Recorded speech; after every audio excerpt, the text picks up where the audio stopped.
ဓမ္မပိတိတရားပွဲဖြစ်မြောက်ရေးမိသားစုဓမ္မသဘင်အခမ်းအနားဝယ်ဟောကြားအပ်သောပိယတော်ဇာယတေသောကောတရားဒေသနာတော်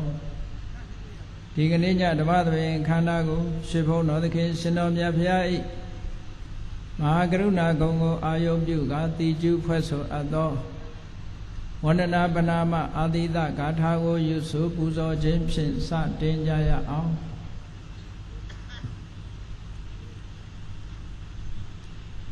ယောကပကောတိဟိပိအပမေယံကာလံကရွန်တောတိဒုက္ခရာနိခေရံကတောလောကဟိတယနာထောနမောမဟာကရုဏိကသတတ္တ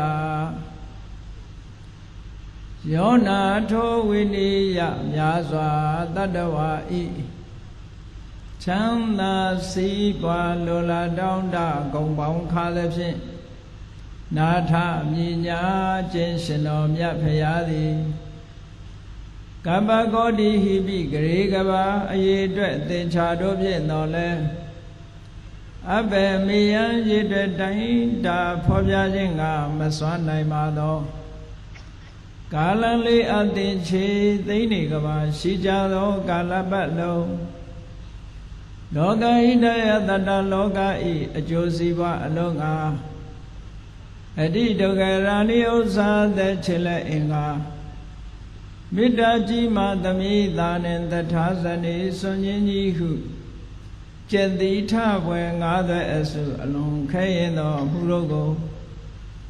ကရွန်တော်ဖျားဖြစ်ရန်ဤတန်ကြိုးကုတ်အာထုတ်တော်မူရသည်ဖြစ်၍ခေရန်လက်ချေမျက်လုံးအသက်ဆုံးလည်းရဲ့နှလုံးစိတ်ဝံကိုရောဤပင်မညင်းတို့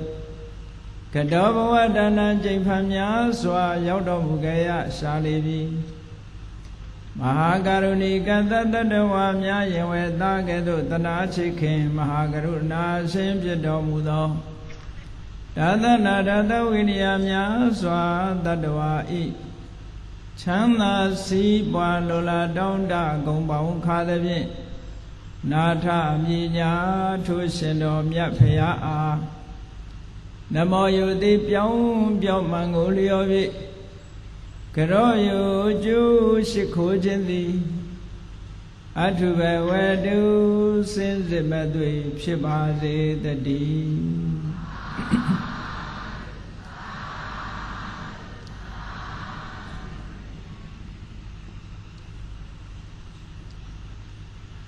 ပိယတော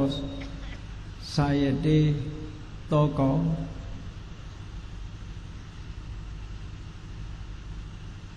ဘုရားဘာသာမြန်မာလူမျိုးတွေရဲ့နှုတ်ထဲမှာဒီဘုရားမြတ်စွာရဲ့ဒေသနာတော်တပုဒ်ဟာနှုတ်တဲ့ပြီးသားဖြစ်နေကြပါလိမ့်မယ်ပိယတောဇာယတိသောကောချစ်ခင်ခြင်းကြောင့်သောကဆိုတာဖြစ်ရတယ်လို့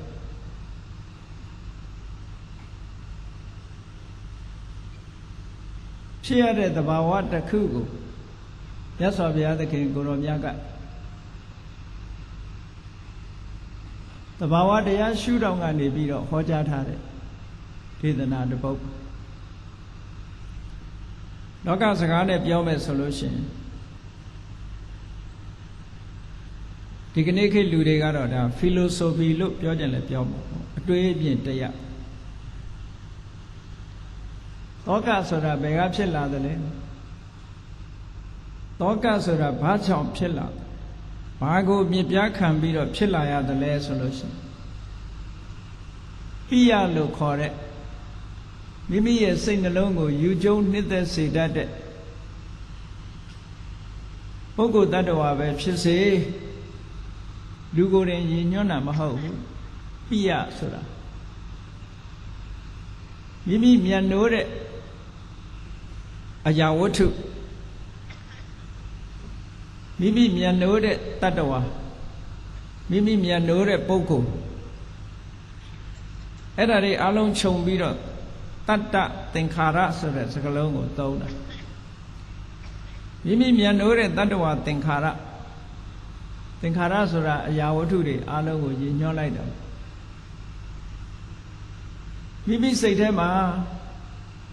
ခြေနဲ့နှစ်သက်ပြီးတော့မြတ်နိုးစရာလို့သတ်မှတ်ထားတဲ့တတ္တဝါသင်္ခါရတောကကိုဖြစ်ပေါ်စေတတ်တယ်လို့ဆိုတော့ပိယဆိုတာတော့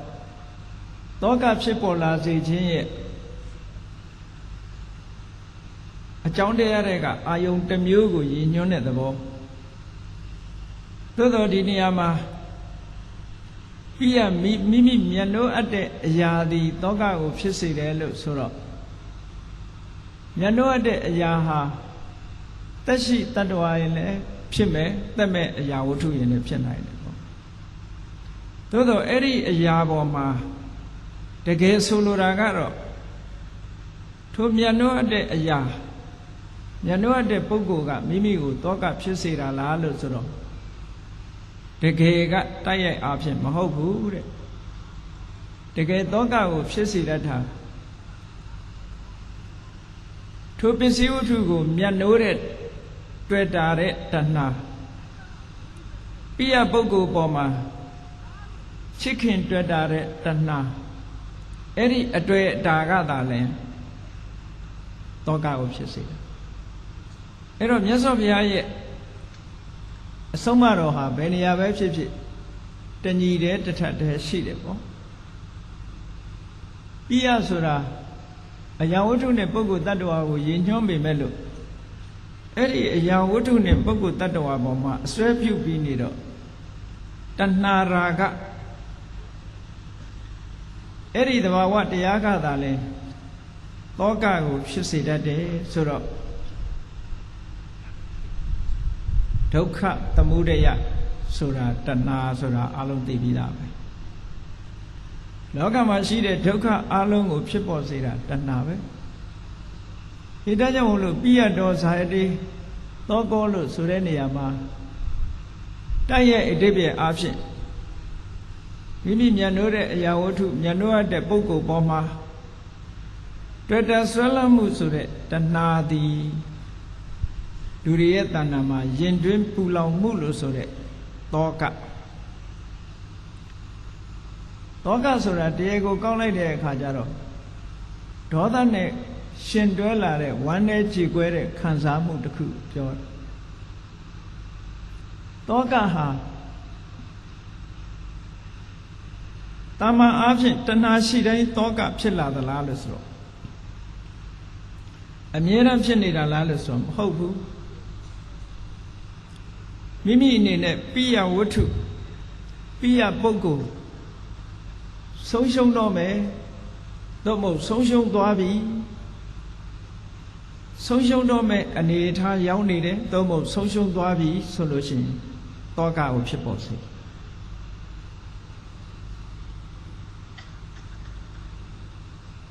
ဒါဖြင့်ပိယကတောကသာဖြစ်စေတာလားလို့ဆိုမြတ်စွာဘုရားကအဆုံးသတ်အမြင့်ဆုံးအဆင့်ကိုရည်ညွှန်းပြီးတော့ဟောကြားတာဖြစ်တယ်ပိယရှိသူတိုင်းဟာတောကနဲ့မကင်းနိုင်ဘူးဆိုတာပိယလို့ဆိုတဲ့ချစ်ခင်မြတ်နိုးတယ်ဆိုတဲ့အရာဝတ္ထုရှိတယ်ဆိုကြတဲ့ကိုကပုဂ္ဂိုလ်တ attva ရှိတယ်ဆိုကြတဲ့က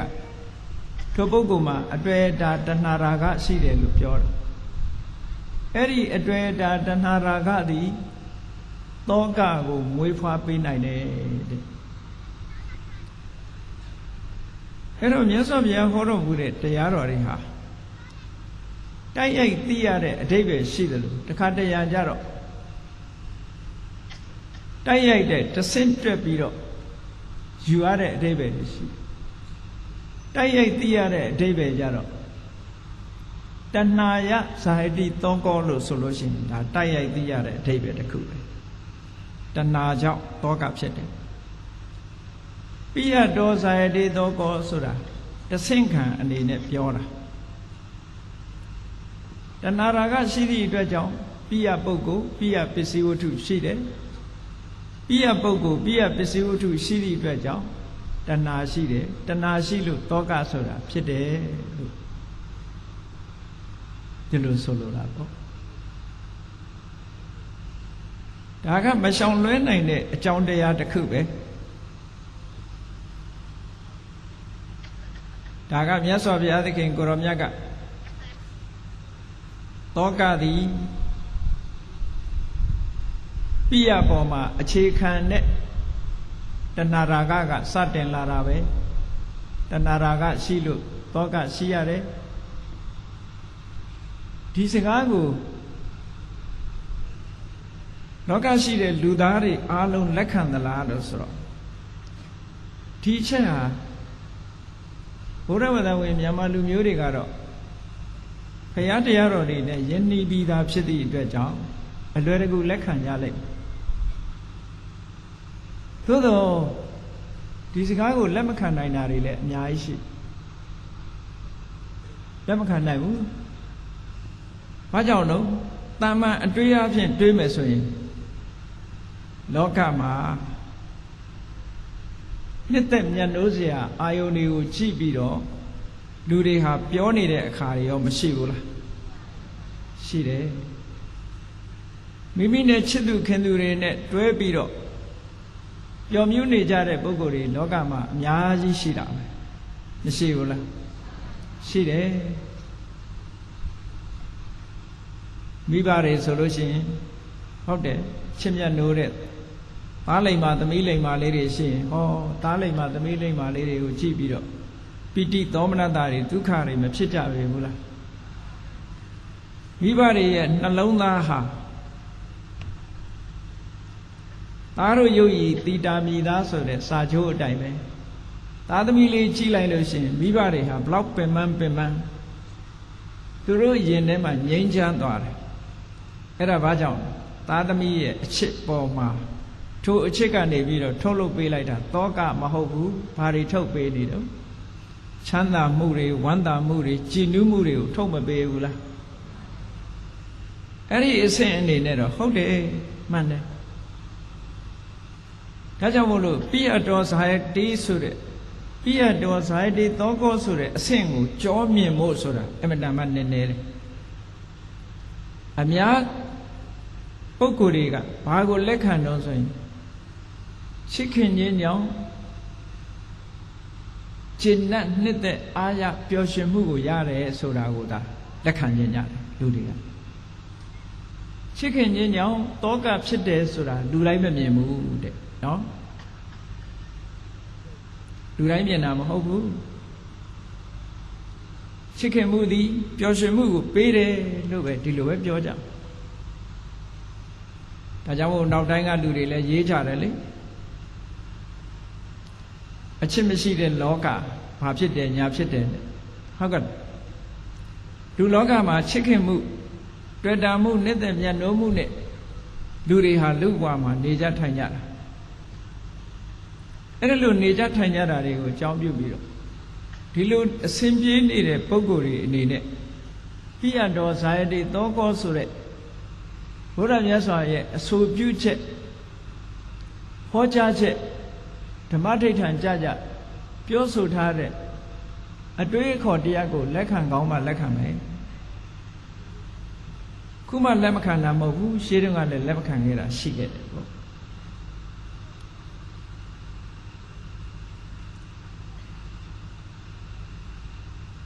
အဲ့တော့နံပါတ်1ပိယဆိုတဲ့သဘောတရားလေးကိုအရင်ကြည့်ရအောင်ပိယဆိုတာမိမိမျက်နှိုးတဲ့အရာဝတ္ထုကလေးတစ်ခုကိုအသုံးပြုနေရရင်မိမိအနာမှာရှိနေတယ်ဥပမာပဲပန်းလေးနှစ်သက်တဲ့ပုဂ္ဂိုလ်ကထိုပန်းပွင့်လေးတွေပန်းအိုးလေးတွေမိမိအနာမှာထားနေလို့ရှိရင်ပျော်ရွှင်ချမ်းမြေ့မှုကိုရလူအသုံးဆောင်နေတဲ့ကလည်းပဲကိုကြိုက်နှစ်သက်တဲ့အသုံးဆောင်လေးတွေကိုယ်စီမှာရှိနေပဲဆိုရင်ဒါလေးကိုတကြီးကြီးတသားသားနဲ့ပျော်ရွှင်ချမ်းမြေ့မှုကိုရကြတယ်ပုဂ္ဂိုလ်တ attva အနေနဲ့ပြောမယ်ဆိုရင်တရိစ္ဆာန်ချစ်တတ်တဲ့ပုဂ္ဂိုလ်ကြည့်ခွေးကလေးတွေကြောင်လေးတွေအိမ်မှာမွေးထားထိုခွေးကလေးတွေကြောင်ကလေးတွေနဲ့ကာယတွေ့ရအတူတကွနေရဆိုရင်จิตနာပျော်ရွှင်နေတယ်จิตနာနေလူပုဂ္ဂိုလ်ဆိုလဲထို့အတူပဲ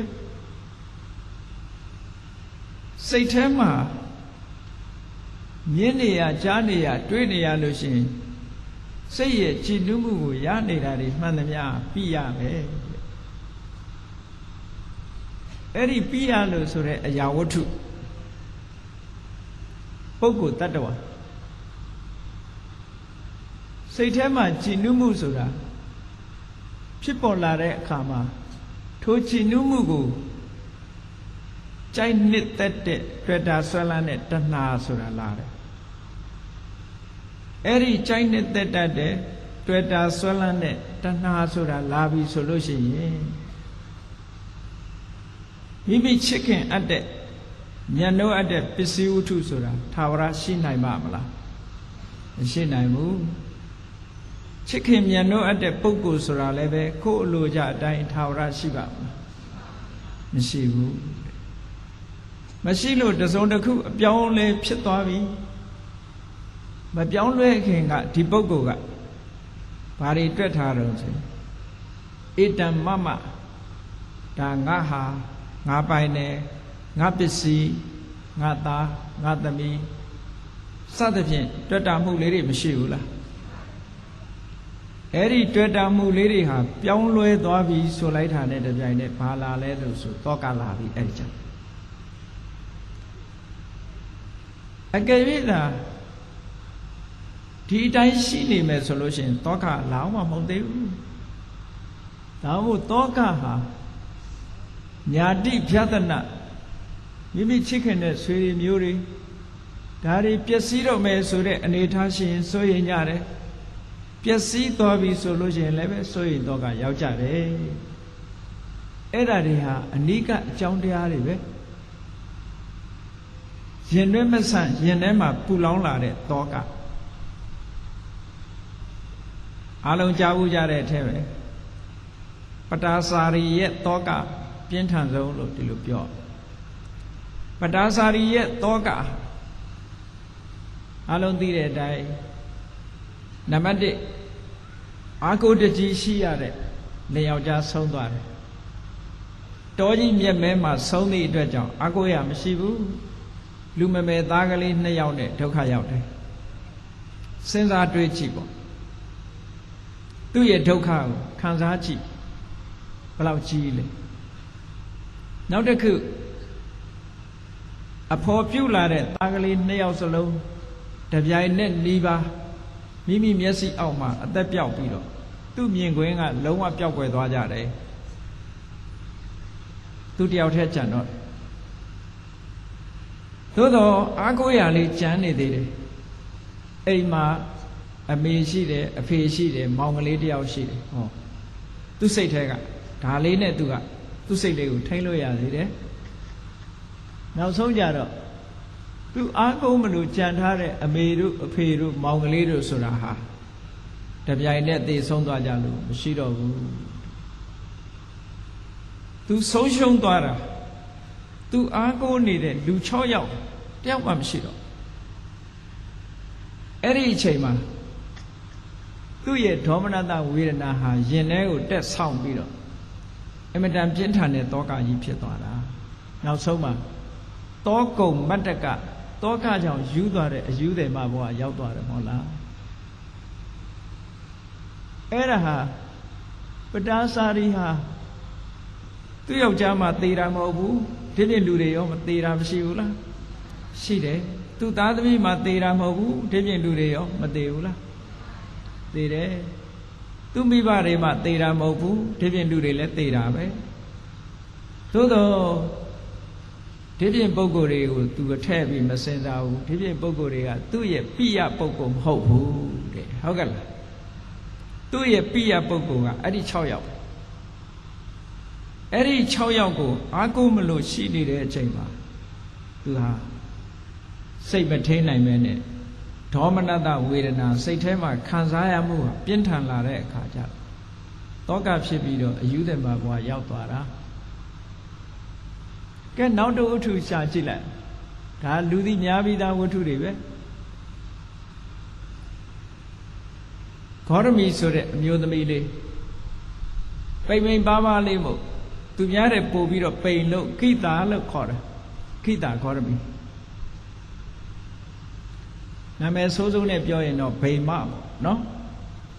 ဂေါရမီဆိုတဲ့ဗိမပိန်းနေတဲ့ကလေးမလေးမျိုးရိုးကတထေးမျိုးဖြစ်ပေမဲ့လို့ကံမကောင်းအကြောင်းမလားတော့ပစ္စည်းဥစ္စာတွေဆုံးပါသွားပြီးတော့ဆင်းရဲနွမ်းပါတဲ့ဘဝရောက်သွားတယ်သို့တော့သူ့ကုသိုလ်ကံလေးကအရှိန်မကုန်သေးတော့တထေးသားတယောက်နဲ့အိမ်တော်ကြအိန္ဒိယနိုင်ငံရဲ့ထုံးစံအမျိုးသမီးတယောက်ဟာမြန်မာပြည်မှာလို့မဟုတ်ဘူးကိုယ့်ယောက်ျားပိုင်ဆိုင်တဲ့ပစ္စည်းတိုင်းဒီအမျိုးသမီးကပိုင်ဆိုင်ခွင့်မရှိဘူးအမျိုးသမီးတွေကအိမ်အောင်ပြုကျင်တယ်ဆိုလို့ရှိရင်ဒီကနေ့အတိုင်းပဲအိန္ဒိယမှာဒေါင်ရီဆိုတဲ့စနစ်ရှိဗမာပြည်နဲ့မတူဘူးစနစ်ချင်းဒေါင်ရီဆိုတာအမျိုးသမီးကနေပြီးတော့အမျိုးသားတယောက်ကိုအိမ်အောင်ပြုတယ်ဆိုကြတဲ့ကဒေါင်ရီပေးရတယ်ပတ်စံတတ်နိုင်မှအိမ်အောင်ပြုလို့ရတယ်သူတို့ခေတ်ကနော်ပြီးတော့အဲ့ဒီအမျိုးသမီးဟာသားသမီးမထွန်းကားဘူးဆိုလို့ရှိရင်ဒီပစ္စည်းတွေပိုင်ခွင့်မရှိဘူးသားသမီးထွန်းကားမှပိုင်ခွင့်ရှိတယ်ဒီလိုဆင်းရဲသမားဘဝရောက်ပြီးတော့တထေးသားတယောက်နဲ့အိမ်တော်ကြကံကောင်းလို့သူကသားကလေးတယောက်ရတယ်ဘလောက်အားကိုးစရာကောင်းတယ်ဒီသားကလေးရထားတာသူ့ဘဝအတွက်လုံခြုံတယ်ဗမာပြည်နဲ့မတူဘူးနော်သူ့ဘဝအတွက်ဒီသားကလေးရထားလို့ရှိရင်ကျန်တဲ့ပစ္စည်းတွေသားကလေးကပိုင်ဆိုင်ခွင့်ရှိသည့်အတွက်ကြောင့်သားကလေးကိုမိပြီးတော့သူဟာဘဝမရတည်နိုင်ပေဘူးလားကဲသားကလေးပေါ်မှာသားအဖြစ်ချစ်တာကတစ်မျိုးဘဝအတွက်အားကိုးရတာကတစ်မျိုးနှစ်မျိုးမရှိပေဘူးလားအေးသားကလေးပေါ်မှာဘဝအတွက်လည်းပဲအားကိုးရချစ်မြတ်နိုးတာကတစ်ခုအားကိုးရတာကတစ်ခုအဲ့ဒါလို့တယုတရနေရတဲ့သားကလေးဟာသူ့မြင်ကွင်းကပျောက်သွားပြန်သေဆုံးသွားတယ်ဆိုတော့သူလည်းပဲတောကဖြစ်မှာတောကဆိုတာသားကလေးသေလို့တောကဖြစ်တာကတစ်ခုဘဝနောင်ရေးအတွက်အမခံပြတ်သွားတာကတစ်ခုပဲဘာနဲ့ဥပမာတူလို့ဆိုစိန်တုတ်ကြီးပိုက်လာတဲ့လူကစိန်တုတ်ကြီးပျောက်သွားတယ်လို့မနေပေဘူးလားနော်ဒီသားကလေးပေါ်မှာမှီပြီးတော့အသက်မွေးဖို့ကြိုးစားနေတဲ့အချိန်မှာသားကလေးကတည်သွားတယ်ဆိုတော့သူ့ရဲ့မျှော်လင့်ချက်တွေ hopeless ဖြစ်သွားပြီတဲ့ဘာမှမျှော်လင့်ချက်မရှိတော့ဘူးလူတွေဟာတောကဆိုတာအဲ့ဒီချိန်မှာလာတာဟုတ်ကဲ့တောကဆိုတာအဲ့ဒီချိန်မှာလာ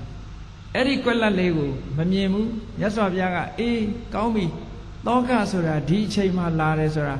ဒီတောကဟာဘု து ကိုအခြေခံပြီးတော့လာတာတော့လို့မေးလိုက်တဲ့အခါကျတော့ချစ်ခင်တဲ့ပုဂ္ဂိုလ်ချစ်ခင်တဲ့ပစ္စည်းဝတ္ထုကိုအခြေခံတာဟောတာအဲ့ဒါချစ်ခင်တဲ့ပစ္စည်းချစ်ခင်တဲ့ပုဂ္ဂိုလ်ဆိုတာဘယ်သူလဲဘာကြောင့်ချစ်တာလဲဘယ်သူကချစ်တာလဲလို့မေးလို့ရှိရင်တဏှာကချစ်တာပေါ့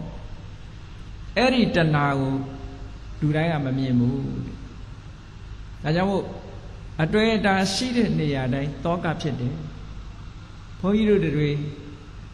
အားလုံးလည်းစဉ်းစားပြီးတော့ကြည့်ပေါ့ရန်ကုန်မြို့ကြီးမှာနေ့စဉ်နဲ့အမျှသိဆုံးနေကြတဲ့ပုဂ္ဂိုလ်တွေရှိတယ်ကမ္ဘာလောကကြီးမှာလည်းပဲနေ့စဉ်နဲ့အမျှသိဆုံးနေကြတာတွေရှိတယ်သို့တော့ကိုယ်အနေနဲ့ကငါအမျိုးငါမိတ်ဆွေငါသားငါသမီးဆိုတဲ့တတ်မှတ်ချက်မရှိတဲ့ပုဂ္ဂိုလ်သိဆုံးလို့ရှိရင်ဘာဖြစ်ဘာမှမဖြစ်ဟုတ်ကဲ့လားတတ်မှတ်ချက်ကလွတ်တယ်ဘာဖြစ်လဲပိယဆိုတဲ့ပုဂ္ဂိုလ်မဟုတ်ဘူးเนาะပိယမဟုတ်သည့်အတွက်ကြောင့်ဘာမှမဖြစ်ဘူးကဲကိုယ်အတိုင်းဝိုင်းတွေကကိုယ်မိတ်ဆွေဆိုနည်းနည်းတုံလှုပ်လာကိုယ်မိသားစုတွေကဆိုပို့ပြီးမတုံလှုပ်ဘူးလားတုံလှုပ်လာတယ်ဘာကြောင့်လို့ဆိုပိယရဲ့ level တွေ degree တွေအတိုင်းတာတွေကပိုမြင့်လာတယ်ပေါ့ဒါကြောင့်မို့မြတ်စွာဘုရားကဟောတာပိယတော်ဇာတိတောကောတိုက်ရိုက်နားလည်ဖို့ရအဲ့ဒါအေးဒါကြောင့်မလို့ပိယတော်ဇာတိတောကော လောကမှာလူတွေရနေတဲ့တောကဆိုတာညနိုးတဲ့ပစ္စည်းဝတ္ထုညနိုးတဲ့ပုဂ္ဂိုလ်တ attva စီကလာတာလို့ဒီလိုပြောလို့ရတာပေါ့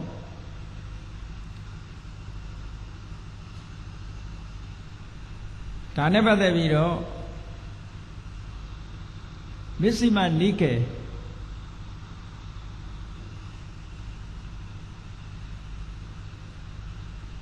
မတိုးမရှိအလယ်အလတ်တုတ်တန်တွေကိုစုပေါင်းထားတဲ့မစ္စည်းမနိကာယတုတ်ပေါင်း152တုတ်ရှိတယ်အဲ့ဒီတုတ်ပေါင်း152တုတ်ထဲမှာပိယဇာတိကတုတ်ဆိုတာမြတ်စွာဘုရားဟောထားတာရှိတယ်အဲ့ဒီပိယဇာတိကတုတ်မှာဟောထားတဲ့စကားလုံးလေးကပါတယ်ပိယဇာတိကတောကပရိဒေဝဒုက္ခဒေါမနတုပါယတာပိယပဘဝဒါမြတ်စွာဘုရားဟောတဲ့စကားလုံးလေးအဓိပ္ပာယ်ကတောကဆိုတဲ့စိုးရိမ်မှုပရိဒေဝဆိုတဲ့ငိုကြွေးရမှုဒုက္ခလို့ဆိုတဲ့ကိုယ်ဆင်းရဲရမှုဒေါမနတလို့ဆိုတဲ့စိတ်ဆင်းရဲရမှုဥပါယတလို့ဆိုတဲ့စိတ်ပင်ပန်းမှုဒေါသဒီဒုက္ခတွေဟာချစ်ခင်မှုကြောင့်ဖြစ်လာတာချစ်ခင်မှုကအစပြိုးလာတာလို့ရသော်ဗျာဒီလိုဟောအဲ့တော့ပိယတောဇာယတိသောကောဆိုတာ ਨੇ တစ်ထပ်သေးပါပဲပိယတောဇာယတိသောကောဆိုတာတော့ဓမ္မပဒတဲ့ကဂါထာလေးတဲ့ကဂါထာတစ်ပိုက်ပေါ့အတိပ္ပယ်တူတူပဲရသော်ဗျာကဟောတယ်စိုးရိမ်ရခြင်းငိုကြွေးရခြင်းကိုယ်ဆင်းရဲရခြင်းစိတ်မချမ်းမသာဖြစ်ရခြင်းစိတ်နှလုံးပင်ပန်းရခြင်းဆိုတဲ့ဒုက္ခတွေအားလုံးဟာတဲ့ပိယကစလာတာပိယကိုအခြေပြုလာပိယကိုမြစ်ဖြားခံလာပါတယ်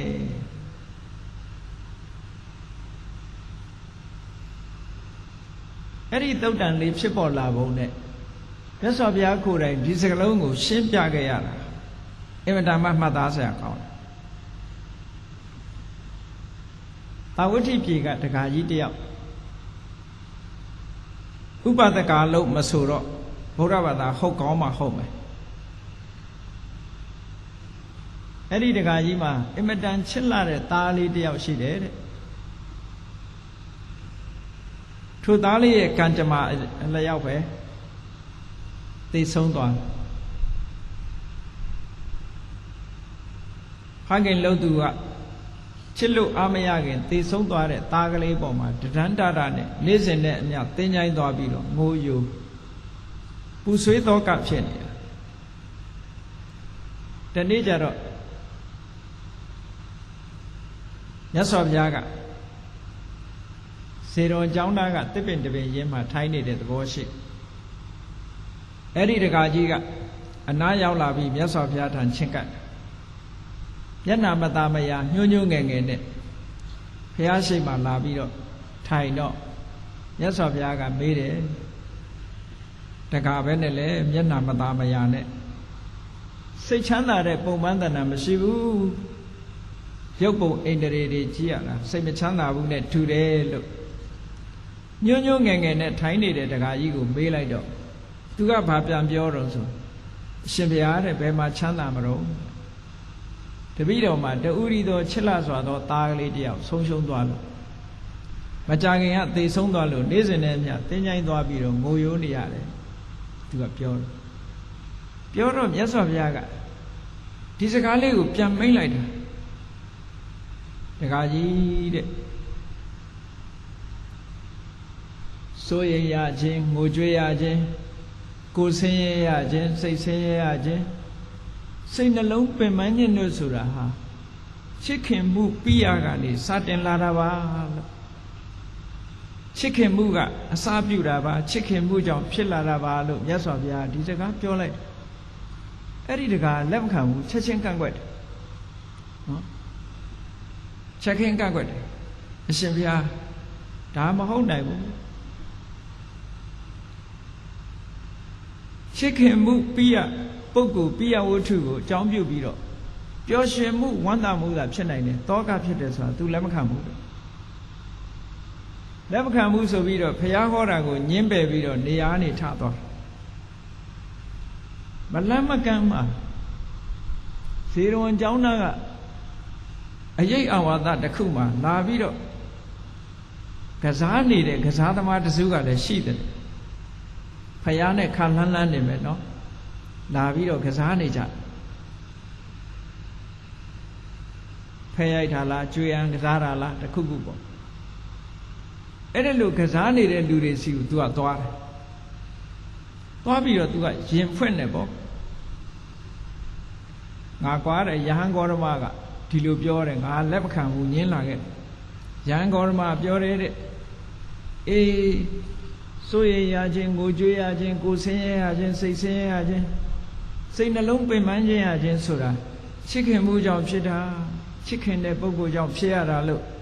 သူကပြောတယ်ငါလက်မခံဘူးညင်းခဲ့တယ်ဆိုတော့ဟိုလူတွေကလည်းဟာတထေးဟုတ်တာပေါ့ခမည်းပြောတာမှန်တယ်ပေါ့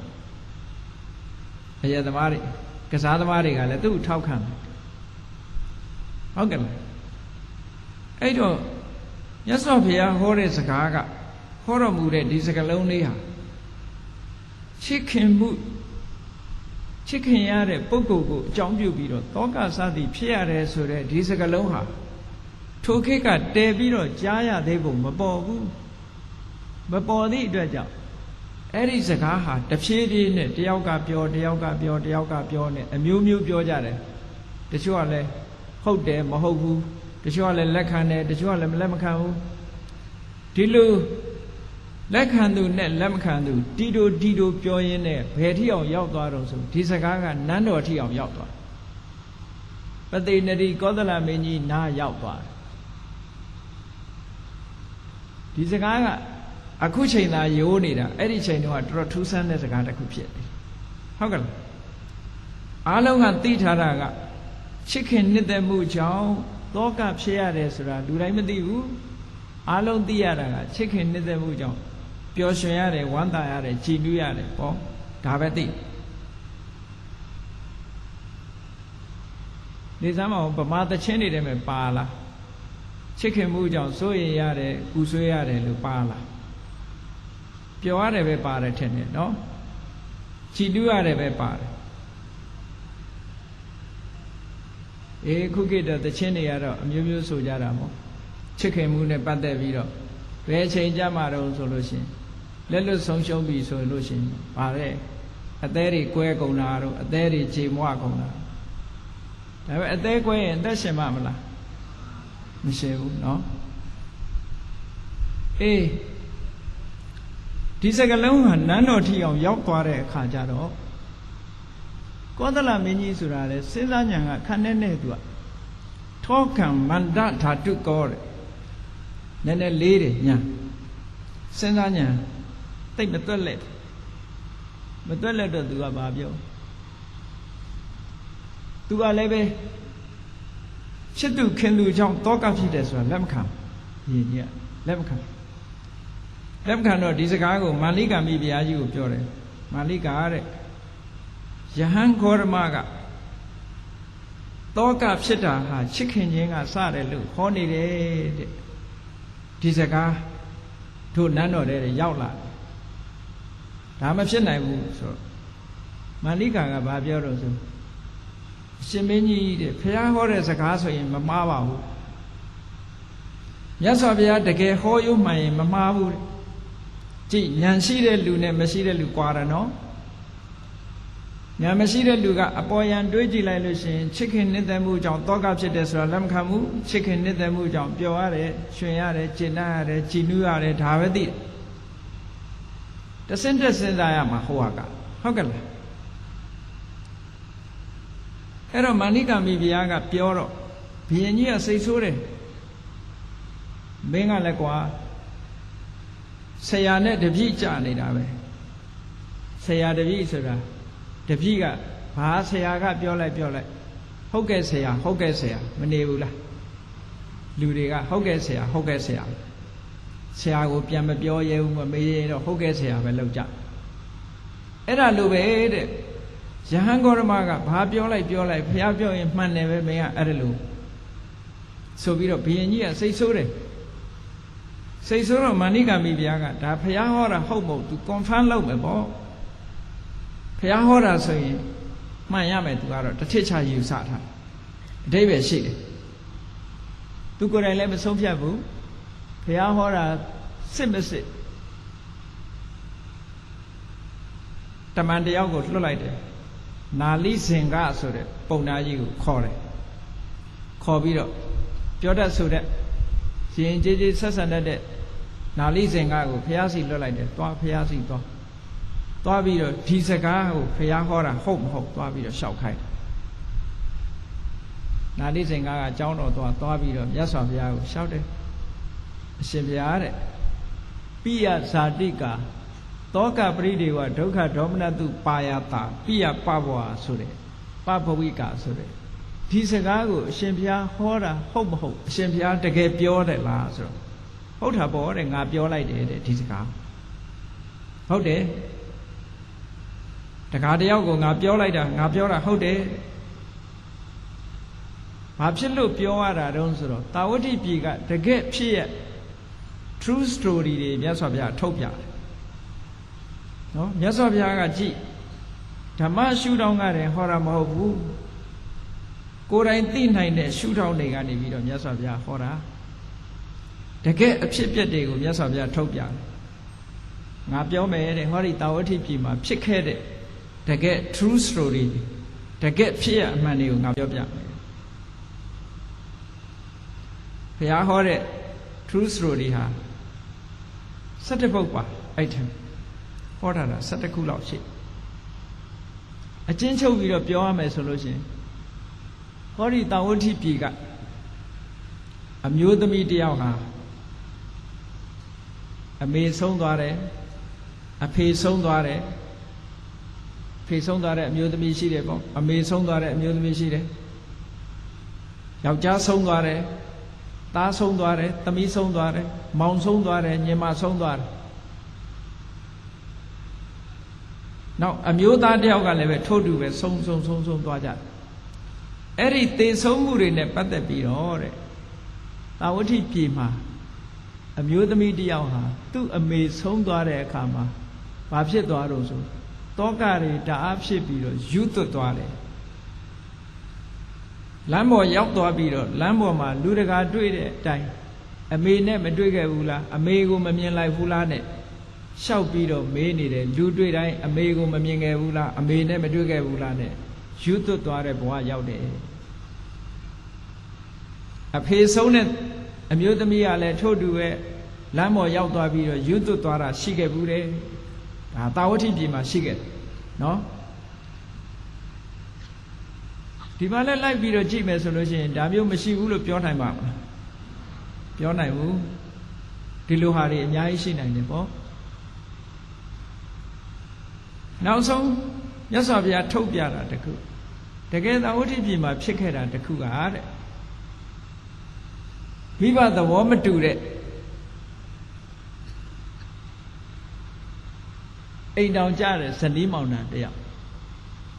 ဆွေတွေမျိုးတွေစီကိုပြန်သွားတယ်အမျိုးသမီးဘက်ကဆွေမျိုးတွေစီသွားတဲ့အခါကျအမျိုးသမီးဘက်ကဆွေတွေမျိုးတွေကသူတို့ဇနီးမောင်နှံကိုအတင်းခွဲကြတယ်အတင်းခွဲပြီးတော့နောက်တစ်ယောက်နဲ့ပေးစားဖို့ကြိုးစားတယ်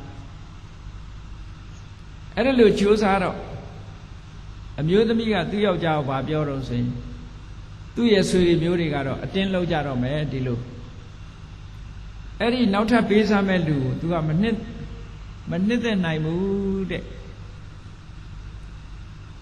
ဆိုတော့ဘာလုပ်လဲအဲ့ဒီအမျိုးသားက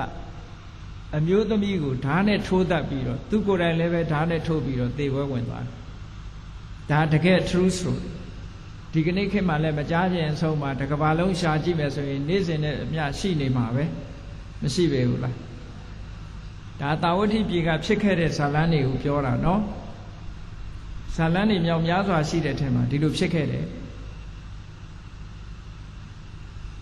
အဲ့ဒါတွေကိုကြည့်ပြီးတော့အဲ့ဒီတကယ်ဖြစ်ရတဲ့ကိုငါရည်ညွှန်းပြီးတော့ငါဘုရားဟောတာပါတဲ့လောကမှာတောကတွေဖြစ်သွားတာဟာချစ်ခင်တဲ့ပုဂ္ဂိုလ်ကြောင့် အခြေခံပြီးတော့ဖြစ်တာလို့ငါဟောတာလို့မြတ်စွာဘုရားရှင်းပြလိုက်လက်တွေ့နဲ့ရှင်းပြတာသာဝတိပြည်မှာတကယ်ဖြစ်ပျက်ခဲ့တဲ့ပုံဝတ္ထုတွေကိုထုတ်ပြီးတော့မြတ်စွာဘုရားရှင်းပြလိုက်တာပုံဝတ္ထုမှာပေါင်းမယ်ဆိုလို့ရှိရင်တော့15ခုလောက်ရှိသွားတယ်ပေါ့နော်တစ်ခုစီပြောမယ်ဆိုရင်15ခုလောက်ရှိတယ်ပေါ့ဒီပုံစံတွေဒီဖြစ်ရပ်တွေ15ခုလောက်ရှိအဲ့ဒီပုံဝတ္ထုတွေနဲ့ရှင်းပြီးတော့ပြလိုက်ပြီးတော့ဒီသူဆိုလိုတဲ့အဓိပ္ပာယ်ကိုမြတ်စွာဘုရားကငါပြောလို့တဲ့ပိယဇာတိကပိယပဘောဟာဆိုတာဒါကိုရည်ညွှန်းတာလို့ပြောလိုက်တော့ပုံသားကြီးကမှတ်ပြီးတော့မာလိကမိဖုရားကြီးထံပြန်ပြီးတော့အစီရင်ခံတယ်ပေါ့မြတ်စွာဘုရားဟုတ်တယ်ဒီစကားကိုသူကိုယ်တိုင်မိန့်လိုက်တာလဲဟုတ်တယ်ဘာကြောင့်မိန့်နေဆိုတာလည်းပဲရှင်းပြလိုက်တယ်ဆိုတော့မာလိကမိဖုရားကြီးကအဲ့ဒီသတင်းကိုယူဆောင်ပြီးတော့သူ့ပေါ်မှာအမျက်ဒေါသထွက်နေတဲ့ကောသလဘုရင်ကြီးနာသွားပြီးတော့သူကရှင်းပြတယ်ဒီအကြောင်းရှင်းပြတဲ့အခါမှာဘယ်ကနေစပြီးတော့ရှင်းတော့ဆိုတော့အရှင်မင်းကြီးတဲ့တခုမေးပါမယ်တဲ့အရှင်မင်းကြီးဟာဝဇီရီဆိုတဲ့မင်းသမီးအပေါ်မှာချစ်ခင်မြတ်နိုးမှုရှိတယ်မဟုတ်လားလို့ဆိုတော့ရှိတာပေါ့တဲ့အဲ့ဒီဝဇီရီမင်းသမီးမပြောကောင်းပြောကောင်းသေဆုံးသွားမယ်ဆိုရင်တင်မင်းကြီးဘယ်လိုနေမလဲဆိုတော့ဟာငါအဲ့ဒီကြတော့တောကဖြစ်မှာပေါ့တဲ့တောကဖြစ်ုံနဲ့မကဘူးငါအသက်တောင်မှပဲသေသွားကောင်းသေသွားလိမ့်ပဲဟောဘုရင်ကြီးကအဲ့ကြ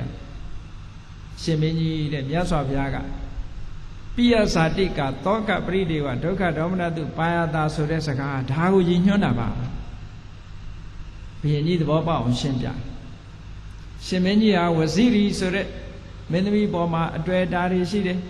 ဝဇီရီမင်းသမီးတစ်စုံတစ်ခုမင်းသမီးရှိနေတော့သူပြောနေမှာပေါ့လေအဲ့ဒီမင်းသမီးတစ်စုံတစ်ခုဖြစ်သွားမယ်သေဆုံးသွားမယ်နတ်ရွာဆန်သွားမယ်ဆိုရင်ဘုရင်ကြီးကယူချုံမရဖြစ်ပေဘူးလားဖြစ်သွားမယ်အဲ့ဒါကိုမြတ်စွာဘုရားရည်ညွှန်းတာဟာတဲ့ဆိုပြီးတော့မာဏိကမိဖုရားဆိုတာအမတန်မှညံထက်တယ်သူကလည်းပဲဆင်းရဲသူမှဘဝကနေပြီးတော့မိဖုရားဖြစ်တာပန်းဝိရင်ကပန်းတွေကိုခူးပြီးတော့ရောင်းရတဲ့မာလာကာရပန်းတဲ့ရဲ့သမီးမာဏိကမိဖုရားရဲစွမ်းတတ္တိရှိတယ်ဖြတ်ဖြတ်လက်လက်ရှိတယ် bright ဖြစ်တယ်မာဏိကရုပ်ကတော့မလှဘူးဆိုးတယ်သူမိဖုရားဖြစ်တာဘာလို့ဆိုတွက်လက်ချက်ချလို့မိဖုရားဖြစ်သွားတယ်ဒါကအပေါ်ယံပြောတာပေါ့တစ်ဖက်ကပြောမယ်ဆိုလို့ရှိရင်ကုသိုလ်ကောင်းမှုကြောင့်ဖြစ်တယ်ပေါ့နော်အဓိကကတော့တွက်လက်ချက်ချဘုရင်ကြီးကတခါတော့ကနေပြီးတော့စစ်ရှုံးပြီးတော့ထွက်ပြေးလာတဲ့အခါမှာအဲ့သူပန်းဝရင်တွေကိုရောက်လာတော့ကြံတဲ့လူတွေကဘယင်လာပြီဆိုထွက်ပြေးကြတာပုံနေကြတာဘယ်သူမှလာနှုတ်ဆက်ဒီကလေးမလေးကတော့အဲ့လိုမဟုတ်ဘူးရဲရဲဝံ့နဲ့တန်းသွားပြီးတော့မြင်းကိုရှေ့ကနေဖမ်းကိုင်ပြီးတော့ဘယင်ကြီးကိုအောက်တွဲချတိမတိဝေယဝိဆလောက်တာသူက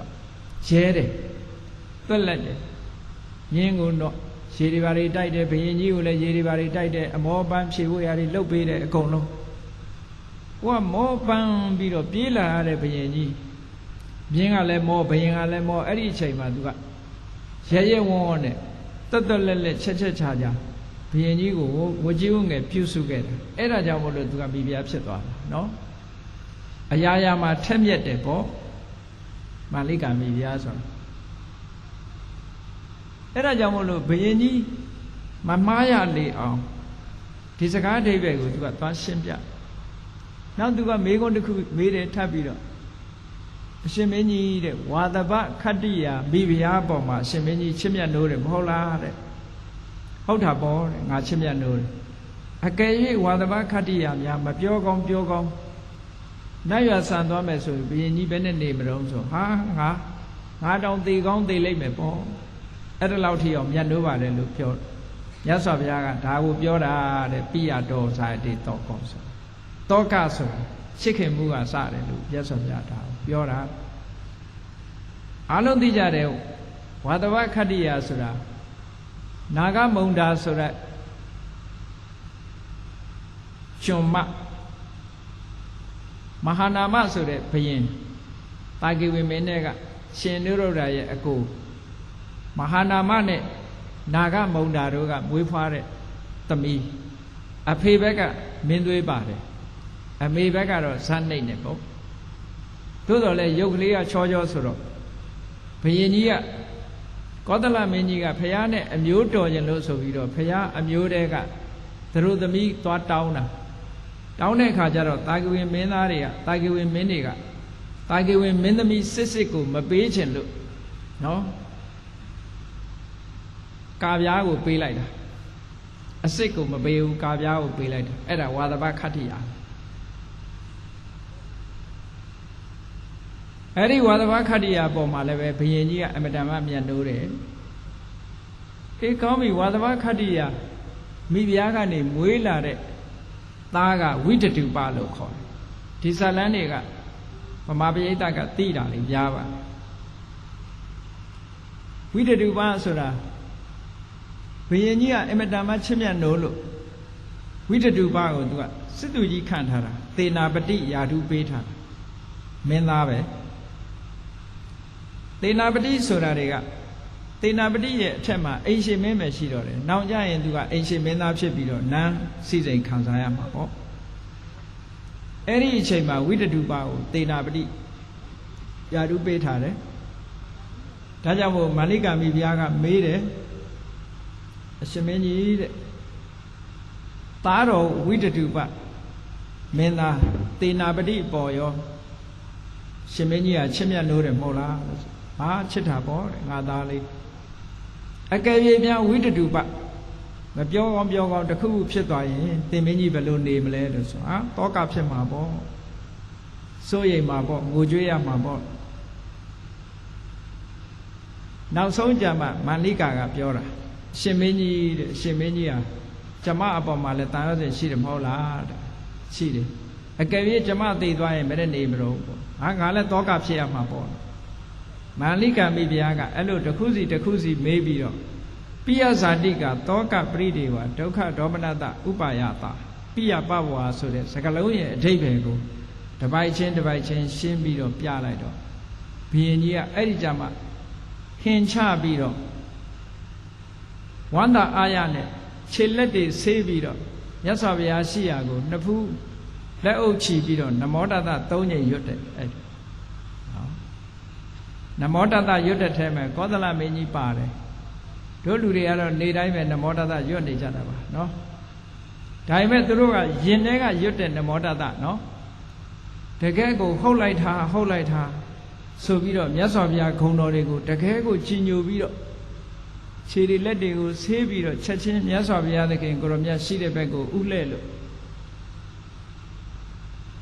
နှစ်ဖူးပေါ်မှာလက်တင်ပြီးတော့လက်အုပ်ချီပြီးတော့မြတ်စွာဘုရားကိုရှ िख ိုးတာတဲ့နမောတတ၃ညရွတ်ပြီးတော့ရှ िख ိုးတယ်လို့အဲ့ဒါကမစ္စည်းမနိကေမှာလာတဲ့ပိယဇာတိကတုတ်ရဲ့အဆိုပဲမူရင်းကျမ်းကိုဖတ်ချင်လို့ရှိရင်မစ္စည်းမပန္နာတမြန်မာပြန်ကိုဖတ်ကြည့်အဲ့ဒီနော်မူရင်းကျမ်းကဒီတိုင်းပဲဆိုတယ်အေးဒါကြောင့်မို့လို့မြတ်စွာဘုရားသခင်ကိုရောမြတ်ကပိယတောဇာတိတောကောလောကမှာတို့တွေလူဘဝရလာတဲ့အခါမှာပိယဆိုတဲ့ပစ္စည်းဝတ္ထုတွေပေါ်မှာပုဂ္ဂိုလ်တွေပေါ်မှာတွေ့တာမှုတဏှာတွေအားကောင်းလာလေတောကဆိုတာတွေများလာလေလို့ပိယနဲ့ပတ်သက်လာတဲ့အပြစ်အနာစာတွေကိုမြင်ဖို့အမတန်မှအရေးကြီးပါတယ်မမြင်လို့ရှိရင်မျက်စိစုံမိတ်ပြီးတော့ချစ်ခင်မှုဟာပျော်ရွှင်မှုကိုသာရတယ်လို့ဖြစ်စေနိုင်တယ်လို့စိတ်ထဲမှာယုံကြည်လက်ခံပြီးတော့ချစ်ခင်မှုကိုသာရှားကြမ်းနေကြမယ်ဆိုလို့ရှိရင်တောကလွတ်မြောက်နိုင်လမ်းရှိပါမလားမရှိဘူးဒါကြောင့်မို့မြတ်စွာဘုရားကဟောထားတာဓမ္မပဒမှာလဲမာပိယေဟိတမာခင်းစီအပိယေဟိကုရသနာ ဖြစ်သူခင်သူညနှုတ်အပ်တဲ့ပစ္စည်းဥစ္စာတွေနဲ့ငါမဆုံမရစေနဲ့မဆုံမရစေနဲ့အပိယေဟိကုဒသနံအဲ့ဒါလိုပဲချစ်ခင်မြတ်နိုးရတာတွေနဲ့မဆုံရသလိုပဲမုန်းစရာတွေနဲ့ဆုံရင်ရောစိတ်မဆင်းရဲဘူးလားဆင်းရဲတယ်အဲ့ဒါဆင်းရဲတာကြတော့သူကတစ်မျိုးဒေါမနတလို့ခေါ်တယ်အဲ့ဒါကြတောကရဲ့ဒေါမနတရဲ့နှစ်ခုပရိစ္ဆသမုပ္ပါမှာသိတယ်နော်ဇာတိပစ္စယဇရာမရဏတောကပရိဒေဝဒုက္ခဒေါမနတဥပါယတာတမ္မောတိအဲ့ဒီမှာတောကဆိုတာလေတရားကိုအဖြစ်ဒေါမနတဝေဒနာပဲဒေါမနတဆိုတာလည်းပဲတရားကိုအဖြစ်ဝေဒနာပဲဘာဖြစ်လို့ဒေါမနတဝေဒနာနှစ်ခုကိုအဲ့ဒီမှာမြတ်စွာဘုရားထည့်ဟောထားရတယ်လဲလို့ဆိုရင်တောကဆိုတာဆွေတွေမျိုးတွေပျက်စီးမှုသို့မဟုတ်ပျက်စီးပြီးတဲ့အခါပျက်စီးတော့မဲ့အခါလက်လွတ်ဆုံးရှုံးတော့မဲ့အခါဖြစ်ပေါ်လာတဲ့ရှင်တွဲကပူလောင်မှုကိုဖြစ်ပေါ်လာခြင်းမတူကြဘူးဒေါမနတဆိုတာအဲ့ဒီလိုဟာကိုအကြောင်းမပြုဘူးဘာတွေဖြစ်တတ်တုံဆိုရင်ဒေါမနတဆိုတာစိတ်ဆိုးတဲ့အခါမှာလည်းပဲစိတ်ထဲမှာမကျေနပ်တာတွေမဖြစ်ဘူးလားစိတ်ဆိုးတဲ့အခါမှာလည်းဒေါမနတဝေဒနာလာတယ်ကိုယ်ဆင်းရဲတဲ့အခါမှာလည်းပဲဒေါမနတဝေဒနာခေါင်းကိုက်တယ်သွားကိုက်တယ်နားကိုက်တယ်ထိုဒုက္ခဝေဒနာကိုအကြောင်းပြုပြီးတော့ဒေါမနတစိတ်ဆင်းရဲမှုတွေမလာဘူးလားအဲ့ဒီစိတ်ဆင်းရဲမှုနဲ့ခုနကသာသမီနဲ့ပတ်သက်တာတို့ပစ္စည်းဥစ္စာတို့နဲ့ပတ်သက်တဲ့တောကနဲ့မတူဘူးဟုတ်ကလားမတူလို့ဒေါမနတဝေဒနာချင်းတူပေမဲ့လို့မြတ်စွာဘုရားကဖြစ်ပေါ်လာတဲ့ပုံပန်းတဏ္ဍာမတူသည့်အတွက်ကြောင့်နှစ်နေရာဟောထားတယ်လို့ဒီလိုမှတ်ရဒါကြောင့်မို့လို့ဒေါမနတဝေဒနာတို့ဒီလိုဖြစ်တာအဲ့ဒီမှာမုန်းတဲ့ပုဂ္ဂိုလ်နဲ့တွေ့ရပြီကိုမနစ်မြို့တာတွေနဲ့ဆုံရပြီဆုံစည်းရပြီဆိုလို့ရှိရင်လည်းပဲဒုက္ခဖြစ်တတ်တာမို့မြတ်စွာဘုရားကမာပိယေဟိတမာကင်စီအပိယေဟိကုရသနာချစ်ခင်မြတ်နိုးအပ်တဲ့အရာတွေပုဂ္ဂိုလ်တ attva တွေနဲ့မဆုံပါစေနဲ့မုန်းစရာပုဂ္ဂိုလ်တွေနဲ့လည်းဘယ်တော့မှပုဂ္ဂိုလ်တ attva တွေနဲ့လည်းဘယ်တော့မှမဆုံပါစေနဲ့သင်္ခါရတရားတွေနဲ့လည်းဘယ်တော့မှမဆုံပါစေနဲ့ဘာဖြစ်လို့လဲပိယနာအဋ္ဌတနံဒုက္ခံအပိယနိသဓတနံချစ်ခင်နေတဲ့နှစ်သက်မြတ်နိုးနေတဲ့တ attva သင်္ခါရတွေကိုမမြင်ရဘူးဆိုရင်စိတ်ဆင်းရဲတယ်ပေါ့မုန်းတီးစရာကောင်းတဲ့တ attva သင်္ခါရတွေနဲ့ဆုံစည်းနေရလို့ရှင်လည်းဆင်းရဲတာတူတူပဲဟုတ်ကဲ့လားမုန်းတဲ့လူတွေ့နေရတာနဲ့ချစ်ခင်တဲ့လူမတွေ့ရတာဟာဒုက္ခဖြစ်တာချင်းမတူဘူးလားတူတာကြောင့်မို့လို့ဒါဖြင့်ချစ်တာလည်းမကောင်းဘူးမုန်းတာလည်းမကောင်းဘူးဒီလိုဆိုလို့တယ်ပေါ့နော်နောက်ဆုံးကြတော့မြတ်စွာဘုရားတတ္တမပိယနာကရိယာထချစ်ခင်မှုမြတ်နိုးမှုဆိုတဲ့တဏှာရာဂတွေမဖြစ်စေသင့်ဘူးတဲ့ဘာဖြစ်လို့တော့ပိယပါယောဟိပါပကောချစ်ခင်နှစ်သက်တဲ့အရာတွေတတ္တဝါသင်္ခါရတွေနဲ့ခွဲခွာသွားရပြီဆိုရင်အမတန်မှပူပန်ဆင်းရဲရတယ်ဒုက္ခရောက်ရတယ်ဆိုးရတယ်တဲ့ယဟန္တာပုဂ္ဂိုလ်တွေကြတော့ခန္ဓာတေတံနဝိဇန္တိဟိတဝါပိယချစ်ချင်းမုန်းချင်းနှမျိုးလုံးကိုဖယ်ရှားပြစ်နိုင်တဲ့ပုဂ္ဂိုလ်အတွေ့အတာတွေမရှိတော့ဘူးဆိုလို့ရှိရင်ထိုပုဂ္ဂိုလ်တွေဟာဘလောက်ငြိမ်းချမ်းမလဲစဉ်းစားကြည့်ပေါ့နော်ချစ်ခင်မှုကတောကကိုဖြစ်စေတယ်မုန်းတာကဒေါမနတကိုဖြစ်စေတယ်အဲ့ဒီနှစ်ခုစလုံးဟာကောင်းကျိုးကိုမပေးဘူးဆိုးကျိုးတွေကြီးပဲပေးတယ်ဒါကြောင့်မို့လို့ချစ်ချင်းမုန်းချင်းဆိုတဲ့ဒီနှလုံးဟာလုံးဝမကောင်းဘူးတဲ့ဒါတွေပေါ်မှာညီးငွေ့တဲ့တယ်လို့မြတ်စွာဘုရားကဒီလိုဟောလို့ရဖြစ်တယ်ပေါ့ဒါဖြင့်တပည့်တော်တို့ချစ်ခင်မြတ်နိုးမှုမရှိဘဲနဲ့လောကကြီးမှာနေလို့ရပါမလားလို့ဆိုနေလို့ရပါဘယ်လိုလုပ်ပြီးတော့နေလို့ရမလဲဆိုလို့ရှိရင်ကြည့်လေချစ်ခင်မှုနဲ့အလားတရံတူတဲ့မေတ္တာနဲ့လောကကြီးကိုတိဆောက်ထားမယ်ဆိုလို့ရှိရင်ခုနပြောတာလို့ မေတ္တာတရားအခြေခံထားလိုက်ပြီဆိုလို့ရှိရင်မုန်းစရာပုဂ္ဂိုလ်ဆိုတာရှိအောင်မလားချစ်စရာပုဂ္ဂိုလ်မရှိတော့သလိုမုန်းစရာပုဂ္ဂိုလ်ဆိုတာလည်းမရှိဘူးသို့တော့ဘယ်သူကမှလည်းမမုန်းဘူးဘယ်သူကမှလည်းမချစ်ဘူးဆိုတဲ့ဒီတည်ငြိမ်တဲ့အနေအထားလေးတစ်ခုကိုဘုန်းကြီးတို့တွေမရောက်မချင်းတောကဆိုတာဘုန်းကြီးတို့တဏ္ဍာကနေပြီးတော့ကင်းအောင်လုပ်နိုင်ကြမှာမဟုတ်ဘူးဒါကြောင့်မို့တွေ့တာမှုဆိုတဲ့တဏှာရှိတဲ့နေရာမှန်သမျှတောကဆိုတာလာမှာပဲနော် where there is attachment there is worry ဆို attachment ရှိတဲ့နေရာ worry ဆိုတဲ့တောကလာမှာပဲတောကကိုမလိုချင်ဘူးဖယ်ရှားခြင်းနဲ့ဆိုလို့ရှိရင်ချစ်ခင်မြတ်နိုးမှုပေါ်မှာတွေ့တာနေတဲ့တဏှာကိုဖယ်ရှားကြရမှာဖြစ်ပါလေတဏှာကိုမဖယ်ဘဲနဲ့တောကကလွတ်တဲ့နည်းမရှိဘူးတဲ့ဟုတ်ကဲ့လားဒါကြောင့်မို့လို့ဘုရားမြတ်စွာကနောက်ဆုံးမှာကြတော့ဟိတ်တဝါပိယပိယချစ်ချင်းမုန်းချင်းနှစ်ခုလုံးကိုစွန့်ဆိုတာဘာပြောတာလဲဆိုရင်တဏှာကိုလည်းစွန့်ဒေါသကိုလည်းစွန့်ဟောဒီလောဘနဲ့ဒေါသဒီနှစ်ခုဖယ်ရှားလိုက်နိုင်ပြီဆိုလို့ရှိရင်ဘုန်းကြီးတို့ကအမတန်မှငြိမ်းချမ်းတဲ့ဘဝတစ်ခုကိုရောက်ရှိပြီးတော့သွားမှာပါစိတ်ဓာတ်ရဲ့ငြိမ်းချမ်းမှုကိုတကယ်ရချင်ပြီဆိုလို့ရှိရင်ဒီတရားနှစ်ပါးကိုလျှော့ချရင်လျှော့ချနိုင်တဲ့လောက်ချမ်းသာဒုက္ခရမယ်လုံးဝဖယ်ရှားနိုင်လို့ရှိရင်လုံးဝချမ်းသာဒုက္ခရမယ်ဆိုတာကိုဘုန်းကြီးတို့တွေအားလုံးသဘောပေါက်ပြီးတော့ပိယအပိယဆိုတဲ့အပေါ်မှာဖြစ်ပေါ်လာတတ်တဲ့တောကနဲ့ဒေါသတို့လောဘနဲ့တဏှာနဲ့ဒေါသတို့ကိုလျှော့ချခြင်းဖြင့်တောကနဲ့ဒေါမနတတို့ကနေအပြည့်တိုင်ငြိမ်းချမ်းတဲ့တရားဓမ္မကိုမိမိတို့ရဲ့ယင်တဲ့နှလုံးထဲမှာရောက်အောင်ကိုယ်စီကိုယ်ငါကြိုးစားအားထုတ်နိုင်ကြပါစေကုန်သတည်း